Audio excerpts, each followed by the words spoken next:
Hello everyone and welcome back to my Bold and Beautiful 29 YouTube channel. I hope you guys are having a wonderful day. Before we start, please hit the subscribe button and give this video a thumbs up. At the Precipice house, Taylor tells Brooke that perhaps she's had it right each on. Perhaps denying what her heart was telling her was what caused it to nearly fail. Following your heart might be the only way to live, so I'm taking a runner from Brooke Logan's text and follow my heart where it leads me. Brooke's just curious, is your heart leading you to Ridge? Taylor says that's a veritably direct question. Brooke would like a direct answer. Taylor replies, yes. It is. At Forrester, Steffy tells Ridge how important it means for him to be on her side. He says he'll always be on her side. Brooke is just being a mama and guarding her kitties the same way Taylor protects her. Steffy says, all right. She asks what's going on with her pater. And Mama. They've been spending a lot of time together recently. What's your heart saying? Ridge says he's glad Taylor is home. Steffy goes on about her steady, calm energy and her kitties getting to learn from their grandmother.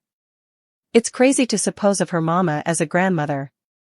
Ridge asks if she thinks she's laying it on a little too thick. He admits he agrees with her 100. Steffy says he should tell her mama that. In the salon, Will tells Elektra she should be one of the models. I would surely give that a like. Elektra thinks they should leave that to the professionals. Will gets an announcement on his phone and says the new press release about the jewelry line is out. And there you are. Elektra looks at her picture on his phone and seems rattled. Will thinks Elektra should be the face of the collection. Elektra says that should be Ivy. I'm just an adjunct. She's happy working behind the scenes. Will shrugs. He's just glad she's sticking around. Elektra's glad she's there too. There's a lot back home I want to get down from.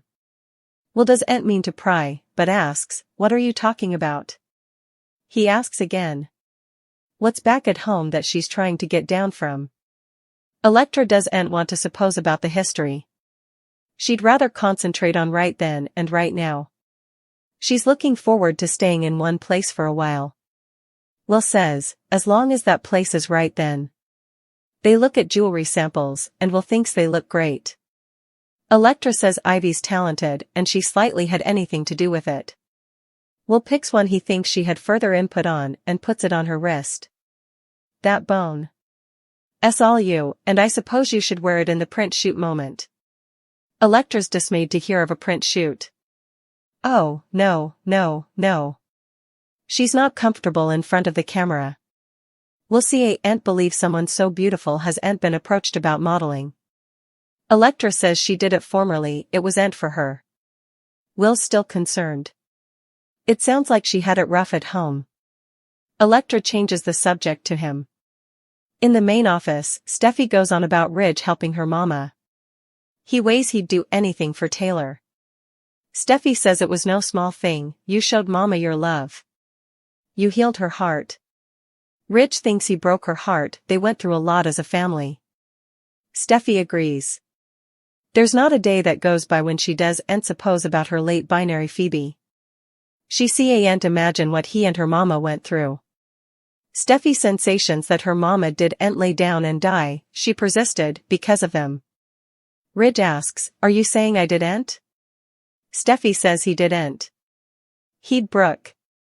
I'm just stating a fact, pater. I'm not trying to discipline you. If she's being honest, he did break her mama's heart, but Brooke did too. She broke their family so numerous times. At the Precipice house, Brooke smothers, so, you admit it. Your heart is leading you back to Ridge. Taylor goes on about how she was prepared to die and all the studies that were going through her head. Brooke's sorry she had to go through that. Taylor says Ridge didn't let her give up, he made her want to fight. Brooke nods, Ridge made you better. Taylor says it feels like he truly saved her life. Brooke tells Taylor she's glad she's recovering. Taylor replies, but you'd prefer if I kept my distance from Ridge. Brooke knows he cares about her a great deal. Taylor home stretches, but he always comes back to you. Brooke thinks he can move on now that she's healed, and so can you. Taylor has a full life. Brooke says, "And you suppose you have Ridge too?" Taylor replies, "Yes. I've Ridge." In the salon, Electra wants to hear about Will's life. Was it all private spurts and yachts? Will chuckles. That stuff is important to his pater. But he realized it doesn't break all of your problems. He mentions his parents' messy split. My pater left my mama for her family. Electra asks, "Brooke?" Will says yes, and explains how he came to go to boarding academy. Now, it was time to come home. Electra's flattered he participated in that with her. Will says she can tell him anything too. He promises not to judge her no matter what. In the main office, Steffy insists she's not throwing Brooke under the machine. Ridge says she can't condemn her for everything. Steffy can condemn her for some of it. He's incompletely responsible for her mama's broken heart, but the pain and trauma is gone now, because of him and his love. At the Precipice house, Brooke reminds Taylor that she and Ridge are in a married relationship. Taylor says when she says her heart is leading her reverse to Ridge, she means their connection. Brooke can't deny that. She wants to be honest with Brooke and herself. She doesn't need a man to fulfill her. So, don't worry, I'm not out to get Ridge back. Brooke sizes her up, with narrowed eyes.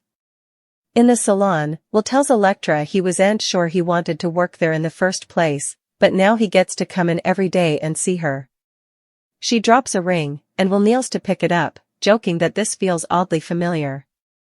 He recalls their first meeting. He'd only just met her, and all he wanted to do was just. Electra breathlessly asks, "What?" Will kisses her. Electra Forrester putatively has a snooper. The youthful man is girdled by high-tech outfit and computer observers.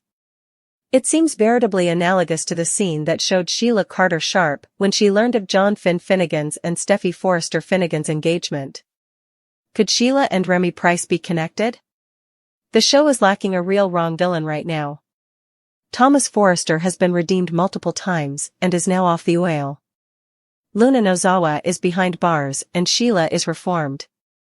Hope Logan bouncing from man to man might be unethical, but isn't exactly evil. So, it seems that it's the right time for a new villain to be introduced. Electra was introduced as the bastard of Ivy Forrester. Electra seems to be getting a fresh launch in LA. Electra and Ivy are now leading the jewelry line at Forrester Creations. Electra is also in a new love with Will Spencer. Indiana. The daily exercise clip for November 11th to 15th, Electra opens up to Ivy about her love. Ivy asks Electra if Will feels the same way. Electra says that everything seems to be going well, and it's a lot better than what she left before. A youthful man is seen at a computer examiner. The youthful man has a wall full of filmland of Electra behind him. The scene was eerily analogous to when Finn and Steffy put their engagement advertisement online, while Sheila sat at a computer examiner in a veritably analogous way. The youthful man is actor Christian Weissman and is playing the part of Remy Price. Sheila's life is going really well right now. Sheila is designing and throws all her energy into creepy decorating. Sheila has a legal job and is married to Deacon Sharp. Sheila wishes she could have a relationship with her son, Finn. Still, Sheila seems to now accept that it'll no way be. So, could Sheila have an occasion with a different son? Perhaps Sheila can see the dark path her son is headed, and just perhaps, she can set him right before it's too late. It would be a great plot for a former villain, and Sheila needs further screen time, so stay tuned.